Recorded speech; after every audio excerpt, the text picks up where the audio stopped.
Bon, avant de me juger, je sais que beaucoup de personnes vont me juger, mais je m'en fiche, je m'en contrebalance. Hein? Parce que vous ne me connaissez pas et par conséquent, vous n'avez pas le droit de me juger. Okay. Voilà. Maman. Si vous pouvez tirer une leçon, vous la tirez. Et le reste, je m'en bats. Voilà, j'avais entre 15 et 16 ans lorsque je commençais la vie d'escorte. J'étais vraiment coincée. Et j'étais très jeune, je le sais. Mais j'en avais besoin. Voilà. Quand tu viens dans une famille où tu dois chercher à creuser, à fouiller, tu ne peux pas te comporter comme ceux qui sont déjà nés avec une cuillère en or. Mais ce n'est pas une excuse, voilà. ma chérie. C'est pas une Donc excuse. du coup, à l'époque, j'étais très belle par rapport à maintenant peut-être, ou alors maintenant je suis plus belle. Mais j'avais une forte poitrine, j'avais des formes. Waouh. Alors, un jour, j'étais en train de faire ma vente des œufs parce que je devais financer mes études. Je vendais des œufs du côté de Bonamoussadi. C'est comme ça, j'avais une cliente, une tantine, tout le temps, elle était toujours en train de vider mon plateau. Voilà, un jour, elle me dit, tu sais, tu es très belle, pourquoi tu vends des œufs? Je lui dis, bon, je vends des œufs parce que je dois Subvenir à mes besoins. financer mes études. Elle me dit, wow, c'est vraiment bien ça. C'est rare. Et puis, bon, dans un secteur comme Bonamoussadi.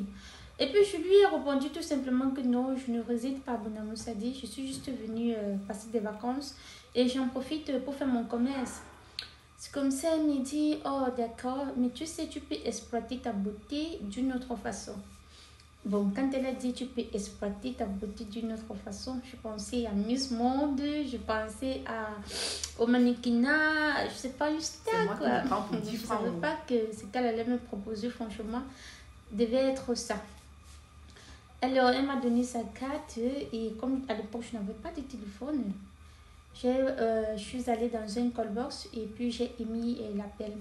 On a causé et ensuite elle m'a donné un rendez-vous, je suis allée et puis j'ai rencontré d'autres filles là-bas et elle m'a dit, tu vois, là je vais te mettre en contact avec des hommes et ensuite tu pourras gagner beaucoup d'argent.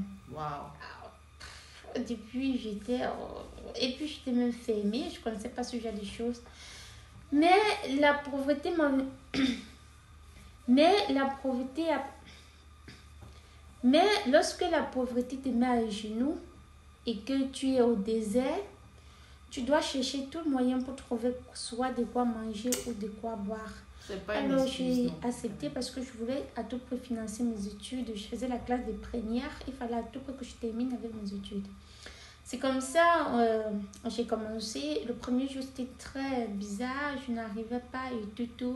Je suis tombée sur un monsieur qui a payé très cher. Et alors, il allait tout doucement parce que c'était ma première fois et tout. Bon, la véritable histoire, c'est l'humiliation que j'ai connue parce que dans ce métier, il y a trop de risques. Voici un risque. J'avais pris rendez-vous avec un benguiste. Arrivé là-bas, le gars a fait venir son ami. Et je lui ai dit non, c'était pour... Le prix, c'était pour un, pas deux. Il me dit non, t'inquiète pas, j'ai déjà parlé avec ta patronne, on a doublé. Donc, je vais te faire un chèque. Wow, j'ai compris chèque. Hey God. À l'époque, les histoires du chèque, là, chauffé. Oh, genre, tu vas décaisser un chèque à la banque, tu as l'impression de... Donc, c'est comme ça, je suis partie. J'ai accepté. Et son ami, les deux, sur moi, maman. Oh. J'ai très honte de raconter cette histoire. Mais bon, ça en vaut la peine. Donc, les deux sur moi toute la nuit jusqu'à l'après-midi. Après, il m'a signé un chèque. Je lui ai d'abord dit, moi, je ne prends pas de chèque. Parce que chez nous, notre patronne avait dit, non, il dit, non, je cause avec ta patronne, ça va. Après, il me fait passer son je ne sais pas qui c'était, mais il m'a fait comprendre que c'était son banquier, son gestionnaire de compte. Son gestionnaire de compte me garantit que non, je peux aller encaisser le chèque, c'est pas un problème, nanana. Et me voici, n'est-ce pas, on finit, on se libère. Il me dépose bien à côté de la banque. Je cours pour aller décaisser le chèque. Il me dit, tu sais, je suis pressée, je vais rater mon vol, nanana.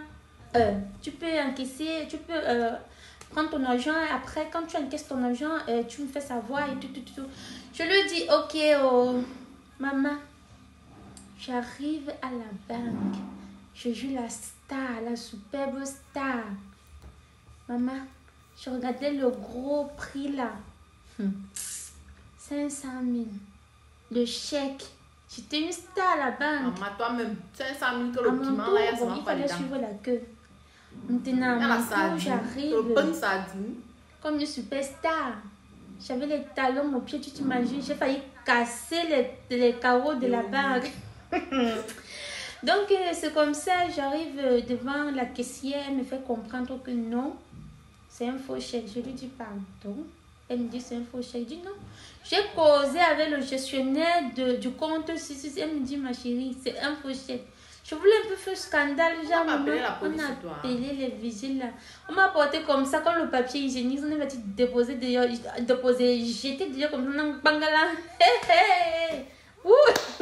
La honte. Donc comme ça, le gars, son numéro passé encore. Je l'appelle, je lui dis, mais attends, tu m'as donné un faux chèque, machin. Elle me dit, non, c'est quelle banque? Il me dit, non, c'est quelle banque ça, machin. Viens ici, je pars là-bas, le gars n'est pas là. J'appelle, je suis déjà là. Il dit, non, j'ai dit là, maman, j'ai fait le tour des doigts là, le jour là, maman. Après, je me suis fatiguée toute seule, je suis rentrée. Comme vous voyez souvent les VP là, les vendeuses de piment. En tout cas, merci beaucoup ma chérie. Donc même vendre le piment est dur comme ça, maman. Wow, my God. Mais les petits Ndjanga, on le rate ici, Dieu, mon frère. Toi-même, 500 colos d'abord, qui est vrai, disons-nous la vérité. Quand on va te chuter 200 colos pour un whey qui ne pèse même pas 1 kilo comme ça, là, demi-kilo même, ça ne pèse pas. Un demi-kilo de viande, un quart de viande. On achète le quart de kilo de viande à 500 colos, que c'est seulement la viande, que dès que tu manges ça, tu peux au paradis. Voilà, il a commencé à se poser des questions. En tout cas, Yako,